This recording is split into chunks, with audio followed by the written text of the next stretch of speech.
Hi, this is Kim from Melbourne Kim Knits, and in this little video here I'm going to show you how to do the make one right and the make one left increases when you're knitting type socks or when you're knitting anything else.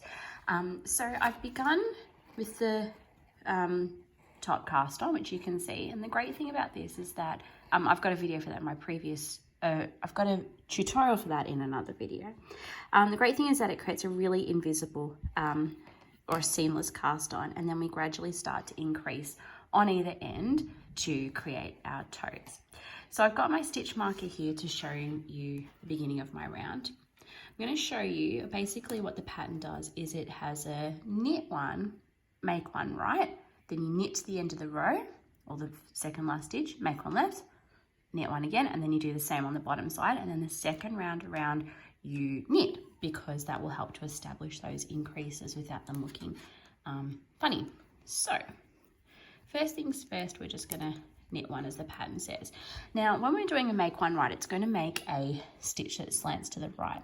What you're meant to do is you're meant to take your left needle and hook it underneath and then knit through the front of the loop.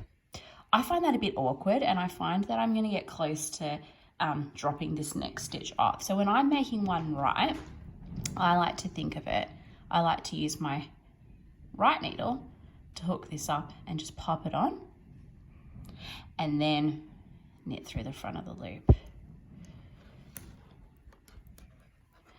And then we're just going to knit across till we get to the last stitch.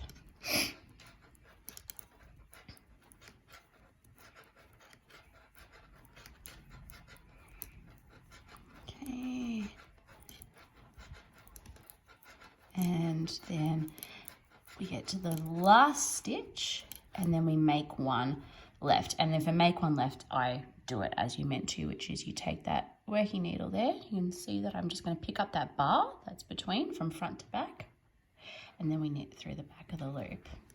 Now, and then you knit the last stitch, and then magic loop, you just turn over, pull your needle through, pop your next stitches to be worked onto the needle, and then you repeat the process. Now I'm just going to tell you as I work through this side a few little things that I do in my head to help me remember what's what. First things first, when I'm knitting these in my pattern, we do a make one right, and at the end we do a make one left. So I just think right, left, right, do the right first, then do the left, because I don't know. Okay. And then the second one, and this might be going a little bit too far, but when I'm thinking of which one's a make one right and which one's a make one left, I always think of a make one right, R. The letter R kind of looks like a letter B, so you put your needle from back to front, or like I do like that. And whichever way you do, you then knit the opposite way. So if I've gone from back to front, I then knit through the front of the loop.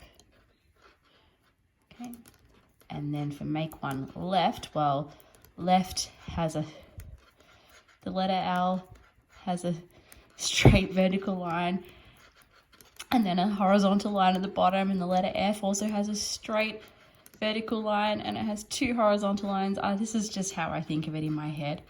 Anyway, last stitch. So left is kind of like an F, so we're going to go from front to back.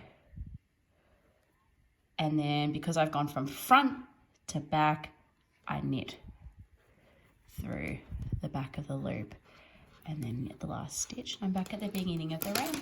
Remember that once you've done your make increases, you then always should be knitting a row around before you then do more increases. There you go.